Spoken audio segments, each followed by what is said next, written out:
네, 반갑습니다 여러분.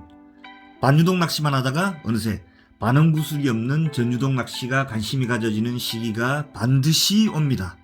그 뜻은 감성돔 낚시의 경우 수심이 들쑥날쑥하고 복잡한 지형, 그리고 점점 깊어지는 지형은 반유동으로 탐색하기에는 한계가 있기 때문에 전유동에 관심이 생기기 시작하고, 더 크게는 상층부터 중하층까지 어디 층에서 놀고 있을지 모르는 긴꼬리뱅에도부터 정갱이, 고등어, 광어, 부시리, 참돔, 돌돔, 감성돔까지 전층에 있는 대상어를 공략해보고 싶은, 더 넓은 낚시 해보고 싶다는 열망이 있기 때문이죠. 흥미롭구만.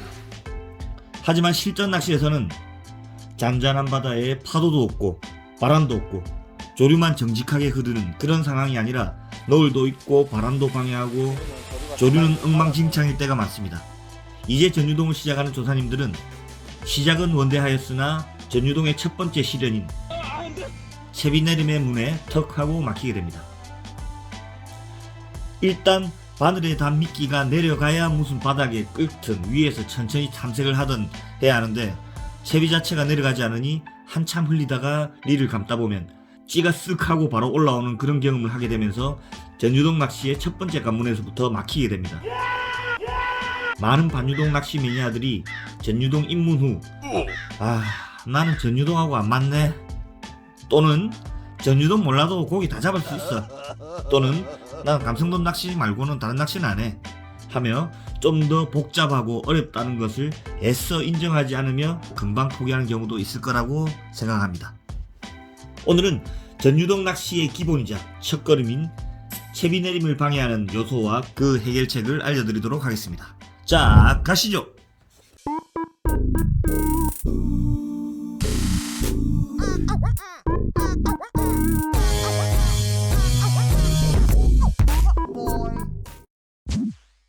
그러면 안 돼. 채비 내림을 방해하는 요소는 크게 세 가지로 나눌 수가 있습니다.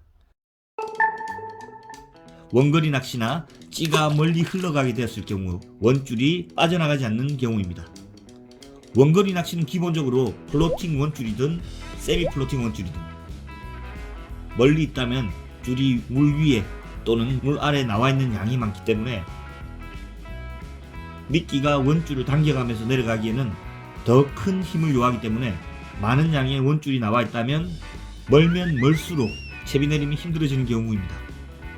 이보시오, 이보시오. 두 번째는 조류에 의한 방해입니다. 조류가 빠를 경우 미끼가 내려가려는 힘보다 부피가 큰 찌가 이렇게 밀려가는 속도가 빠르기 때문에 내려가는 힘을 방해하여 채비 내림을 방해하는 경우입니다. 세 번째는 바람과 노을에 의한 방해입니다. 아래 위로 일렁거리는 노을로 인해 침력을 분산시키고 원줄이 내려가지 못하도록 바람이 초리대 끝에서 빠져나가는 원줄을 방해하거나, 찌 위를 통과하는 원줄에 찌가 밀려나면서 채비 내림을 방해하는 경우입니다. 이 세 가지의 방해 요소를 이겨내는 6가지의 해결 방법 한번 알아보실게요. 첫 번째, 조류 태우기. 반유동 낚시를 오래 하다 보면 빠른 침력을 이용해서 빠르게 빠뜨리려는 생각을 가지기 십상인데, 채비 내림이 어려울 시 전유동 역시 봉도를 높여서 채비를 빠뜨리려는 행동을 할 시에 전유동의 특장점인 느리게 탐색하고 사뿐하게 타넘는 공식을 무너뜨리게 됩니다. 이럴 때 조류가 잘 흐르는 포인트에서는 유동형 조류 타기를 이용해서 조류의 힘을 빌려 원줄을 아래로 끌고 가는 힘을 역이용하면서 내리는 방법을 선택하면 의외로 채비 내림이 더 원활하게 할 수 있습니다. 시중에는 고정형 조수고무형과 유동형 조수고무가 있으나 고정형 역시 원줄과 목줄의 경계 지점에 붙여주면 같은 효과를 볼 수 있어요. 조수고무. 이런 조수고무를 이용한 방법은 조류가 빠른 곳 또는 상층부터 중층을 공략하는 낚시에 더 좋은 채비 내림을 도와줍니다. 원줄의 두께. 원줄의 두께는 두꺼울수록 부피가 커지게 되고 바람, 조류, 찌를 통과할 때 침력을 방해하는 요소가 될 수 있으므로 원줄 두께는 2.5 이하로 써준다면 좀 더 원활하게 내리는 데 도움이 됩니다. 여름철 뱅에돔 낚시 시에는 원줄을 1.5까지도 쓰이기도 하죠. 원줄의 두께가 줄어들면 확실히 채비 내림이 좋아지는 것을 느낄 수 있습니다. 전체적으로는 줄이 얇으면 원줄이 잘 내려가는 효과가 좋으나 줄이 얇으면 대물 공략 시 터지는 경우가 있으니 얇고 강도가 강한 라인을 쓰는 게 좋으나 그런 제품들은 가격이 좀 비싼 것이 흠이죠. 원줄의 선택. 원줄은 세미 플로팅과 플로팅을 주로 쓰게 되는데, 플로팅은 물 위에 떠있는 줄이므로 바람이 불거나 너울이 치게 되면 물 위에 떠있는 원줄이 내려가려는 목줄과 미끼를 방해하기 때문에 물속에 살짝 잠기는 세미 플로팅을 쓰시는 것이 좋으며, 반대로 물속 상황인 조류가 심하게 빠르거나 조류가 끓어오르거나 속물 상황이 좋지 못하다면 조류의 힘에 의하여 원줄이 밀려나가게 되어 채비 내림을 방해하게 되므로 눈에 보이고 원줄 텐션 관리가 좋은 플로팅 원줄을 쓰시는 게 좋습니다.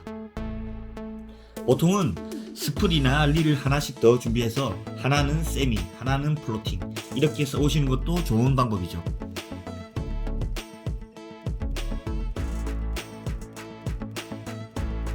찌의 선택.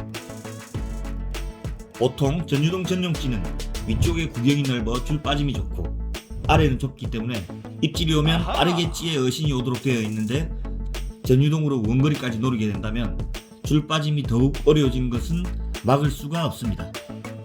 이때는 줄 빠짐이 매우 좋은 기울찌를 써보는 것이 좋습니다.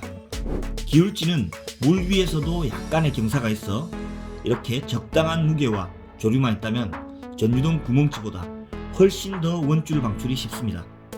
그 외 3호 이상의 원줄도 수월하게 빠지게 해주기 때문에 대형급 어종 공략 시에도 큰 원줄을 쓸 수 있는 장점이 있습니다. 그러나 대신 조류가 없는 경우는 원줄이 너무 빨리 빠지거나 또는 찌의 예민성이 떨어지는 단점도 존재합니다. 기울찌는 원거리 낚시나 깊은 수심 낚시에 효과적입니다. 목줄의 길이. 전유동은 바닥을 탐색하는 감성돔 위주의 고부력 전유동과 상층부터 천천히 전층을 탐색하는 저부력 전유동이 있는데, 초보 시절은 조류가 움직일 시에 보통 목줄이 이렇게 밀린다고 생각하지만 실제로 목줄은 침력을 가지고 있기 때문에 물 위에 뜨는 플로팅 원줄이나 무중력에 가까운 세미 플로팅보다 훨씬 빠른 속도로 항항합니다. 단지 바늘에 걸린 크릴 미끼가 조류의 영향을 더 많이 받는다고 할 수가 있죠. 즉 내려가는 침력은 목줄이 길어질수록 더 커진다는 것을 알 수가 있습니다.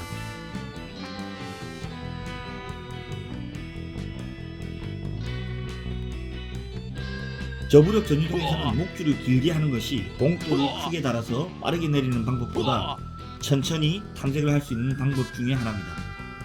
기존의 2m 이하의 목줄을 잘 내려가지 않는다면 3m 이상 써보는 것을 추천드려봅니다. 심지어 긴 꼬리 뱅에돔 낚시 같은 경우에는 상층을 노리는 낚시에서 목줄을 아주 길게 써서 목줄의 무게로 목줄의 길이만큼만 내리는 방법으로 낚시를 하는 경우도 있습니다. 찌의 구력. 아직은 전유동에 익숙하지 않은 초보 시절은 원줄을 조금만 건드려도 목줄이 뜨게 되고, 이보시오. 조류가 빠르게 되면 찌의 선행이 빨라 채비가 내려가지 않는 경우가 많아지게 됩니다. 감아보면 찌가 쑥 딸려 나오는 느낌을 받으면서 내가 잘못하고 있구나 그런 느낌을 받게 됩니다. 아직 초보라면 한 치수 높은 찌를 선택해서 봉돌을 크게 한번 달아볼게요. 비전유동을 하고 싶은데 채비가 내려가지 않아 이비를 달게 되면 내려가는 속도에 의해서 찌가 빠지게 되겠지만, 3비 전유동 찌를 사용해서 비봉돌을 하나 달아보고 잘 내려가지 않는다, 그렇다면 2비 봉돌을 달아볼 수도 있죠. 혹은 위에 비봉돌을 하나 달고 목줄 근처에 G2나 G 같은 봉돌을 추가로 달아서 채비 내림을 쉽게 만드는 방법을 사용하여 봉돌 사용의 폭을 넓혀주는 것이 좋습니다. 그렇다면 부력이 맞지 않는 찌를 들고 다니는 게 괜찮을까 라고 생각하시겠지만, B찌와 3B찌의 부력 차이는 약 0.4g 정도이므로 큰 차이가 아니기 때문에 전혀 입질에 방해를 주지는 않습니다. 그 그 이하의 저부력 전유동찌에서도 제로찌를 쓰고 싶을 경우에도 봉돌을 달 수가 없다면 G2찌를 사용해서 봉돌의 폭을 높여보는 것도 좋은 방법입니다. 내 채비가 너무 연약하다면 한치수 높은 전유동찌를 쓰는 것도 좋은 방법입니다. 네, 여러분들 고생 많으셨습니다. 전유동 초보분들께 소중한 자료가 되길 바랍니다. 정보가 유용하셨다면 구독과 좋아요 부탁드리겠습니다. 낚시는 과학이다. 감사합니다.